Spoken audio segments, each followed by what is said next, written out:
Hey, what's up, guys? Hey, welcome back to another video. Now, this is going to be kind of an overview of Moonkin PvP. We got homeboy here requesting the world star, so we got to hit him with the world star. But this is going to be some Moonkin PvP, kind of just like a guide explanation for you guys. Now, I actually personally have looked a bunch over the last maybe 3 weeks or so for Moonkin guides or Moonkin related content as it relates to PvP. Couldn't find any. I went and spec'd it anyway, and they've been kind of messing with it. And this is kind of me coming back to you guys a few weeks later with my findings to hopefully help shed some light on some really misunderstood, I would say, benefits or nuances to balanced druid specifically in PvP. Now, what I'm going to do is I'm going to go first through my talents really briefly, then some gear sets, and then I'm going to kind of have just a rambling discussion, kind of explaining some pros and some cons and some things that are more detailed and more in-depth after kind of messing with the spec a lot and trying to understand it better. So my talents I'm running currently aren't too weird. This is a really normal PvE balanced druid spec, with the exception of I have improved entangling roots. A lot of people will run improved thorns. If you're playing as a Tauren, you don't necessarily need Nature's Grasp. I personally think for an improved Wrath, one in Nature's Grasp is very, very valuable. I can talk a lot more. If you guys have more questions on any of the talents, feel free to ask below. I don't take Insect Swarm for two reasons. One is that you can't cast it while you're in Moonkin form, and two is that if you are running, which you should be, Nature's Reach, it doesn't affect the range of Insect Swarm. So your Moonfire, Starfire, Wrath have a longer range. Entangling Roots, Hibernate as well. Actually, Hibernate doesn't scale with it. Hibernate's 30 yards. But your Entangling Roots, Wrath, Starfire, Moonfire all scale with that increased range, and Insect Swarm doesn't. So I personally don't really like that difference in your range capability. Not to mention you can't cast it in Moonkin form. And yeah, so I'm just not a huge fan of it. If you want it, by all means, you can take that and put 2 points in improved entangling roots or put 2 points in reflection, whatever you want to do. I just personally, I've tried it a bunch and I'm just not a big fan of Insect Swarm. Yeah, I think all the rest of this is pretty straightforward. One benefit you do get by going all the way down into Moonkin form and pumping as many points as you can into balance is you get improved Starfire. So I do try to utilize Starfire a lot. This is a really crucial talent, and when you get good stun procs on this, it's really, really amazing. But I think that's pretty much it. One thing I wanted to touch on regarding talents is when I get the full PvP gear, because the PvP gear is so hybrid in its attributes that it gives you as far as strength, stamina, things like that, I am going to try a build where I go Feral Charge. I'm going to basically have all these same points with the exception I think I'm going to take the 3 out of Entangling Roots. I'm going to get Feral Charge and then Brutal Impact, and then I'm also going to get Fur. So it'll allow me a little more diversity with my playstyle as far as mobility with Feral Charge and having that interrupt with Feral Charge and having that guaranteed setup for Entangling Roots. I think will be actually a really, really strong combination. But I'll get back to you guys with more information on that once I actually can test it out. But that's just some theory crafting I'm kind of been messing with. So then let's go over gear. So you can see here I'm rocking the tier 2 helm. I have 5 piece of the tier 1 set. Kind of pause that there if you want to take a look at what pieces I'm using.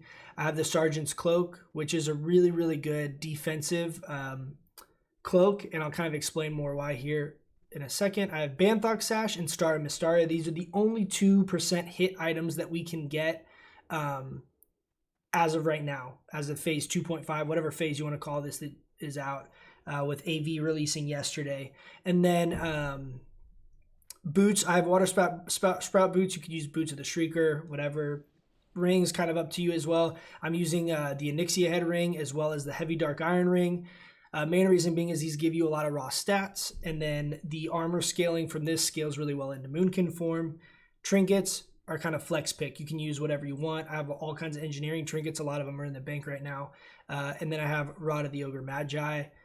Again, kind of use whatever you got for these pieces. But in a perfect world, what I would have instead of this is I would have the tier 1 helm, and then I would have the Cyclone Spalders. That would give me another 30 some odd spell power, I think.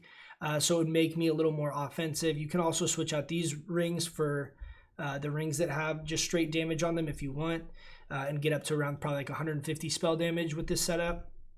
Anyway, and the bonus healing isn't bad because you still end up healing yourself a lot of times, throwing a quick regrowth, rejuve on yourself and going back into Moonkin or bear form or whatever. So the bonus healing is not really a lost stat when it comes to PvP. And our tier 1 is just really good overall. Not to mention the 5 set giving you that 2% spell crit is actually really nice. Being able to kind of crit consistently, because in Moonkin form with this setup, I have 15% crit, you can see. And that's a good amount just for overall fluidity of the playstyle, in my opinion. Now, a couple of things I want to touch on real quick. One thing that I was not aware of really until I started messing with this is that the armor contribution that you get from Moonkin form is the exact same as Dire Bear form. Now, Dire Bear form does give you a bonus health increase as well. So overall tankiness, you are tankier in bear form for sure. But as far as actual sheer armor value is identical between the two forms. You can see I'm 65-26 right now. And then if I go into bear form, 65-26.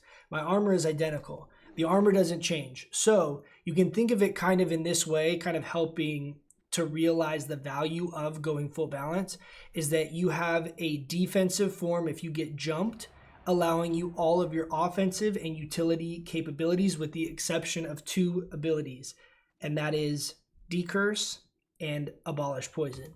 Unfortunately, you cannot cast those 2 abilities while you're in Moonkin form, which is unfortunate. You also can't heal, which I think is kind of obvious, but as I know that that is a pain in the ass, and like a lot of people would consider that a pretty big negative, but you do get a couple of benefits that are not obvious that a lot of people don't know. First of which, you can cast War Stomp while in Moonkin form. I'll show you guys here. I'm in Moonkin form right now. You can cast War Stomp. We just casted it. You can see War Stomp's on cooldown. You can cast War Stomp and it does not shift you out. You can cast it while you're in Moonkin form. Another example of this, we have Barkskin here. I can cast Barkskin. I don't have to break out of Moonkin form. And if I'm outside, which I'm not right now, we're in this cave, I can cast Nature's Grasp as well. Those 3 abilities not having to be cast in human form is massive. And I'll tell you why. So, for example, with rogues or warriors, if you get caught in an intercept stun in human form, or you get caught with a kidney shot in human form, very likely if you're not dead because of that, you're taking half your health, 2/3 of your health. You're taking significant damage from that. As you can see here, even with this setup, right, and I have this dark iron ring and all that, if I'm in human form, I'm at 1800 armor. Our armor in human form is complete crap. We get wrecked if we get caught by any strong melee with good weapons, good gear. We're completely screwed. And the mitigation that we get from being in Moonkin form by itself is massive. Not to mention, we don't have to basically waste a global shifting into Moonkin form for these defensive situations. For example, if we're in like a 5v5 type fight, we're sitting there casting and a rogue comes up and jumps us. If we're in human form trying to DPS, right, we're throwing Wrath, Starfires, and we get jumped by the rogue in human form, we're pretty screwed. We also have to either Trinket and then waste a global to get into bear form to survive, or whatever. You're basically having to you're having to use one more global to basically help mitigate damage after you get jumped. With Moonkin form, you have the ability of having that armor bonus while also being able to dish out DPS and not having to waste a global to then play defensive if you get jumped. So what I can do is, instead of having to, if I was, say I'm in human form and get jumped, I'd have to bark skin and then I would be having to shift into bear form. I can basically just instantly bark skin as soon as I can, or I can instantly fairy fire. That's another thing I didn't touch on. If you're running Moonglow spec, or I mean most druids right now I feel like are running Moonglow spec, but if you don't have feral fairy fire and you're sitting in bear form, you can't cast fairy fire in bear form. You have to shift out to then cast fairy fire. Whereas if you're in Moonkin form, you don't have to have feral fairy fire. Moonkin form just runs off of normal fairy fire. So I can be in that defensive form getting jumped by a rogue. I can pop bark skin and then start spamming fairy fire, or the other way around. And I can in that defensive high armor stance the entire time. I don't know how valuable that sounds when I'm talking about this right now, but I can tell you from a gameplay perspective, it's massive. Because what happens is like, okay, I know we're going to attack this guy here. I'm not worried if a warrior charges me, if a rogue charges me, I'm not going to die in 2 seconds or 3 seconds. I have a good amount of time of surviving, especially when I have teammates around me, and mitigating a ton of that damage. You'll see a lot of people will start trying to attack you because you're a Moonkin, But the reality is I am the tankiest, without a doubt, the tankiest caster for sure out here. Arguably, I probably have more armor than any of these guys out here. Maybe not this Prot Warrior. This guy's probably got 8,000 armor. I'm at 6,500. Now, another thing that's really amazing about this is, say you're in group PvP, you're running around with 4 or 5 people, and your damage isn't really important, and you're constantly getting focused by rogues. You know that there's 3 rogues in the pass on your way to running the Molten Core. You can throw on the Unyielding Maul, you can throw on armor trinkets, and I can get up. I don't have that gear on me right now, but take my word for it, you can get over 10,000 armor with just self buffs, like no potions, anything like that. Mark of the Wild and Moonkin form, and you're at 10,000 armor. So this allows you a lot of flexibility, because while you're in this armored form, you can Moonfire, which does a lot of damage baseline. Even if you have 0 spell damage, it does a lot of damage baseline. You can Entangling Roots. You have Barkskin to help mitigate your damage while also allowing you to cast uninterrupted, even though it does increase the duration of your cast slightly, but it's uninterrupted. You can Starfire, you can Wrath, and you can soak a ton of damage. You're super, super tanky. It's the equivalent of a bunch of melee attacking a Prot Warrior. Is literally like the amount of damage you're mitigating, especially with Barkskin up. So there's a lot of value. I'm not saying that Moonkin is the best of every spec. You obviously are losing Nature Swiftness by going this far down into the balanced tree. However, there are pros to running this setup. It's not all bad. It's not all memey. There is actual value. And so once you kind of figure out how to optimize your gear setup, really making a point to pay attention to the armor contribution you're getting from Moonkin form, you're going to get a lot more out of it. I mean, a perfect example is if I'm running anytime like with 2 or 3 people in PvP and we have a healer with us, I can soak a ton of damage. I can have a rogue and a warrior on me, and I'm running around casting Nature's Grasp and things like that, and it's massive. You gain so much utility from it. Now, the last point I'm going to really touch on with the pro is, if you see here, if I'm hovering over, Moonkin form is 304 mana. Right? Travel form is 175. So Moonkin form is about 2 travel forms as far as mana cost goes.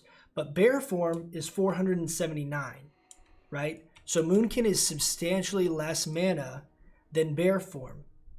And now what you can see here is, you can see if I'm in Moonkin form and say I were snared, right? I got concussive shot by Hunter.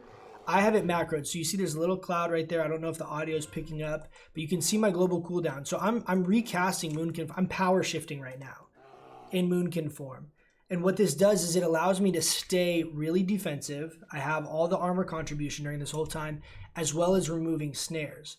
So once you kind of figure out, you basically end up having one super unique form that's this hybrid of like defensive while allowing you a lot of offensive potential as well, that you can use in your kit. So what I'm thinking is, when the PvP gear, when I get PvP, I'm rank 6 right now. I think I need to get like rank 8 or whatever.